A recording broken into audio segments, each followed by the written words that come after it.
Hello everyone, welcome to our Pathshala. I hope you all are doing great.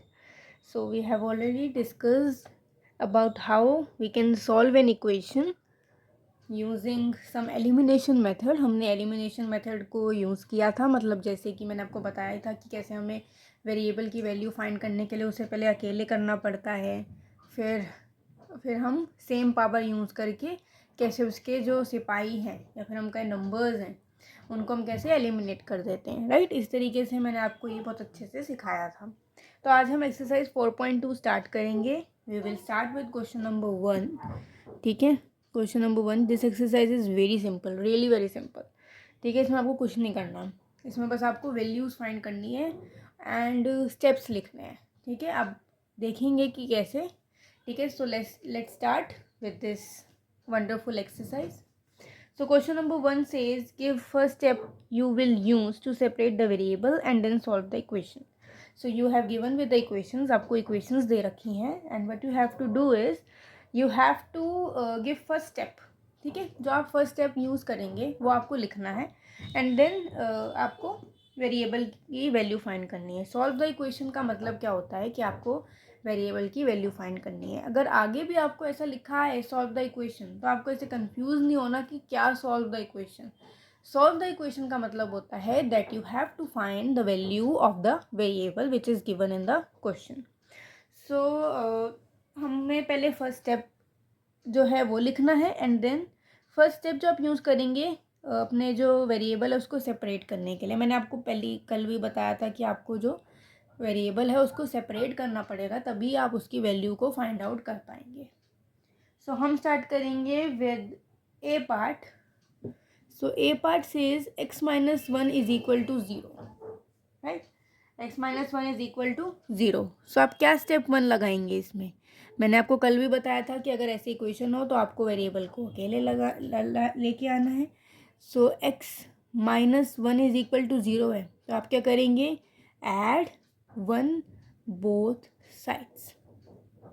तो अगर आप 1 को both sides add कर देते हैं तो आपको क्या मिल जाएगा, x इज इक्वल टू 1। तो आपने फर्स्ट स्टेप भी लिख दिया और आपने वेरिएबल की वैल्यू फाइंड करके इक्वेशन को सॉल्व भी कर दिया।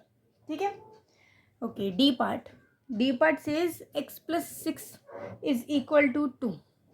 ओके, सो अब यहाँ पर क्या है, +6, तो आपको क्या करना है, सेम पावर यूज़ करनी है बट अपोजिट। ठीक है, सो विच मीन्स आप कौन सा स्टेप यूज़ करेंगे, that you have to subtract, because 6 जो है वो ऐड हो रहा है, तो अब हमें क्या करना होगा, subtract for opposition, opposite. So subtract 6 from both sides, दोनों साइड से 6 को आप क्या कर देंगे, subtract. So x plus 6 minus 6 is equal to 2 minus 6, so x will be equal to -4। तो क्या वैल्यू आ गई, -4 वैल्यू आ गई। आपने स्टेप भी लिख दिया और आपने वैल्यू भी फाइंड आउट कर ली। Okay, F part is y minus 4 is equal to 4।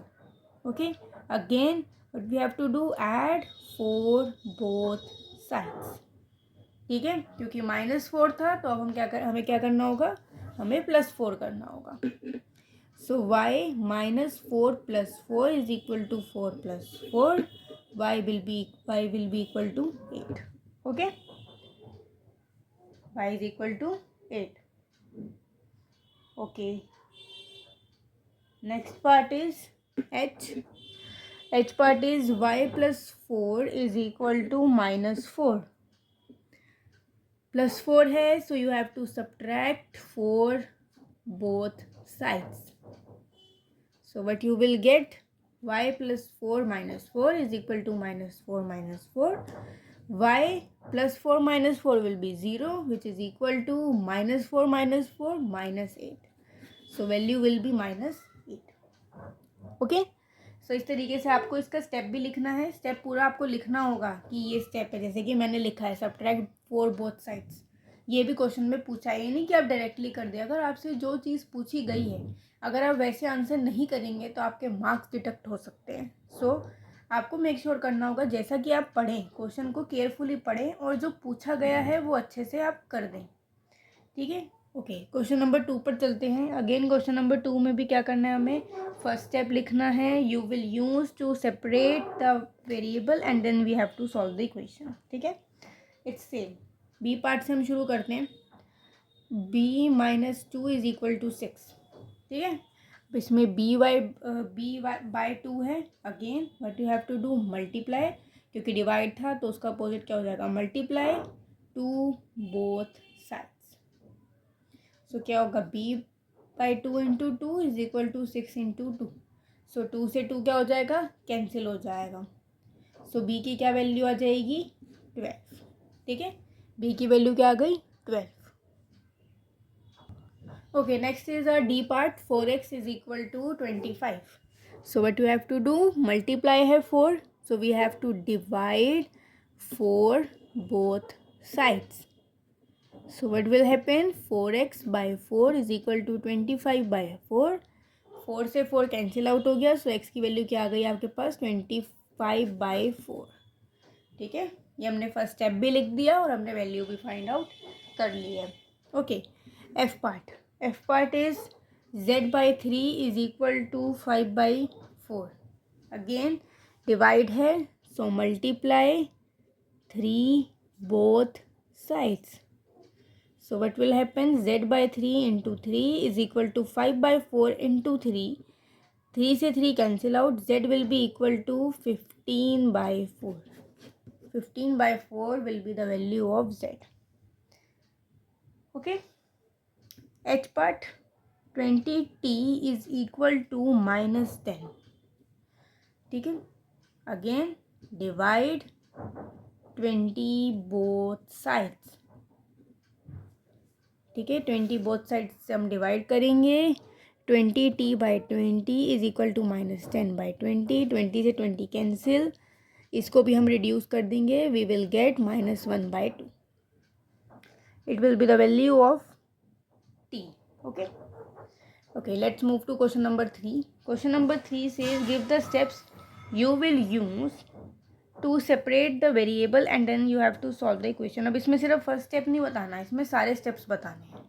ठीक है, ऑल्दो हमने इसमें एक ही स्टेप से कर दिया क्योंकि इसमें हो ही एक स्टेप यूज़ रहा था, बट क्वेश्चन नंबर 3 में शायद एक से ज़्यादा स्टेप यूज़ होगा, सो इसलिए हमें वो करना होगा। Okay, B part is 5m plus 7 is equal to 17। So सबसे पहले हम ये जो दूर वाला है उसको भगाएंगे, फिर हम वेरिएबल के पास आएंगे। पहले वेरिएबल के पास जो है उसको नहीं भगाना, पहले जो वेरिएबल से दूर है उसको भगाएंगे। सो ये प्लस 7 है, सो सब्ट्रैक्ट 7 फ्रॉम बोथ साइड्स। ठीक है, बोथ साइड से हमें 7 को क्या करना है, subtract. You will get 5m plus 7 minus 7 is equal to 17 minus 7। 5m plus 7 minus 7 is 0। 17 minus 7 is 10। Step 2, अब हम 5m को एलिमिनेट करेंगे। So divide 5 both sides. 5m by 5 is equal to 10 by 5. m will be equal to 2. Value of m is 2। ठीक है, अब देख सकते हैं कितनी इजीली हमने ये निकाल दिया। अब इसमें 2 स्टेप्स थे, इसलिए इन्होंने कहा था कि सारे स्टेप लिखो। ये हमारा था स्टेप 1 और ये था स्टेप 2। ठीक है, सो इसलिए आपको दोनों स्टेप्स लिखने थे। ओके, डी पार्ट भी डिस्कस कर लेते हैं। डी पार्ट है हमारा 3p by 10 is equal to 6। ठीक है, ये है। ओके, अब इसमें हमने क्या करना है, पहले जो 10 है इसको एलिमिनेट करेंगे। तो स्टेप 1 क्या है, multiply 10 both sides. So what will happen, 3p by 10 into 10 is equal to 6 into 10। 10 से 10 cancel, 3p is equal to 60। ठीक है, अब सेकेंड स्टेप में हम क्या करेंगे, 3p में जो 3 है उसको भी एलिमिनेट कर देंगे, उसको भी हटा देंगे, दूर कर देंगे वेरिएबल से। So divide 3 from both sides. So what you will get, 3p by 3 is equal to 60 by 3। 3 से 3 cancel, p will be equal to 20। So value of p is 20। तो इस तरीके से आप इजीली फाइंड आउट कर सकते हैं। Okay, now it's question number 4. अब क्वेश्चन नंबर 4 में लिखा है सिर्फ सॉल्व द फॉलोइंग इक्वेशन. सो आपको ये ऐसे स्टेप्स नहीं लिखना है, जहाँ आपको बोला जाए वहीं लिखना है. फालतू में ये भी नहीं कि आप लिख ही जा रहे हैं जो आपको आता है, ऐसे भी नहीं करना. स्पेशली मैथ्स जैसे सब्जेक्ट में तो बिल्कुल भी ये नहीं करना. जितना बोला जाए उतना ही करना है. तो इसमें आपको बस इक्वेशन सॉल्व करनी है. कोई स्टेप की इक्वेशन मतलब स्टेप जो है वो आपको स्टेटमेंट फॉर्म में नहीं लिखने. ठीक है. सो अब पहले अगेन हम इसको दूर करेंगे. सो 10p + 10 - 10 100 - 10. अब मैंने लिखा नहीं है, मुझे अब पता चल गया है कि +10 है तो मुझे -10 दोनों बोथ साइड्स करना होगा. ठीक है. तो आप ये प्रैक्टिस करेंगे, आपको भी समझ में आ जाएगा. So +10 - 10 is 0, 100 - 10 is 90. p will be equal to 10p/10, 90/10. So ये 10 से 10 cancel, p will be equal to 9. ठीक है. इस तरीके से आप सॉल्व करेंगे. Okay, next part is okay, भी हम चलते हैं नेक्स्ट पार्ट ले लेते हैं. D part. D part is -p/3 is equal to 5. Okay, again 5p/3 into 3, 5 into 3. ठीक है. ये मैंने देखिए डायरेक्टली कर दिया क्योंकि मैंने प्रैक्टिस की हुई है. आप भी करेंगे, आपके भी अब डायरेक्टली हो जाएगा. बल्कि स्टेटमेंट लिखने में टाइम वेस्ट होता है. सो इससे बेटर यही रहता है कि आप डायरेक्टली करें. ठीक है. ये आ गया इज इक्वल टू -15. ओके, अब ये जो p है उसके साथ माइनस है. माइनस भी नहीं होना चाहिए. माइनस को आप उधर वाली साइड पे ले जाएंगे. ठीक है. अब ये नहीं है कि उधर वाली साइड पे जाके वो प्लस हो जाएगा, ऐसा नहीं है. ठीक है. इट्स लाइक आपने माइनस को बोथ साइड्स मल्टीप्लाई कर दिया. ठीक है. अगर आप माइनस को दोनों साइड्स पे प्लस कर देंगे so minus minus is plus, right. और फिर 15 के साथ माइनस आ जाएगा. इस तरीके से भी आप समझ सकते हैं. बट अगर आपको ऐसी शॉर्ट में समझना है तो ये समझ लीजिए कि माइनस इसका इधर हो गया. ठीक है. पी को अकेले लाना है तो हमें ये करना ही होगा. F part is 3s is equal to -9. Again 3s/3 is equal to -9/3. S हमारा आ जाएगा -3. ठीक है. देखिए कितनी जल्दी हो पा रहे हैं ये, क्योंकि इसमें कुछ करना ही नहीं है, बस आपकी प्रैक्टिस है वो अच्छे से हो जानी चाहिए. H part is 3s/0. 3s is equal to 0. So 3s/3 is equal to 0/3. S is 0. ठीक है. Next is J part is 2p - 6 is equal to 0. 2p - 6 plus 6 is 0 plus 6. 2p is equal to 6. 2p/2, 6/2. 2 से 2 cancel, p is equal to 3. ठीक है. p की value क्या आ गई? 3. Okay. Last part which is this L part. 2q plus 6 is equal to 12. Again 2q plus 6 minus 6 is equal to 12 minus 6. 2q is equal to 6. 2q/2 is equal to 6/2. q की value क्या आ गई? 3. ठीक है. Like this आप easily ये question solve कर सकते हैं. अब देखिए पहले 1 2 3 में हमें टाइम लगा क्योंकि हमने स्टेटमेंट्स भी लिखी जो हमने स्टेप्स यूज़ किए.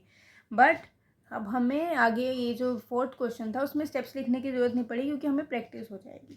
ठीक है. So this was your solving an equation exercise 4.2. ये हमारी कंप्लीट हो गई है. जो पार्ट्स मैंने छोड़ दिए हैं वो आप खुद कीजिएगा. That is your homework. अगर आपको कोई डाउट है तो आप मुझसे कॉमेंट सेक्शन में पूछ सकते हैं. Thank you so much for watching. Have a nice day.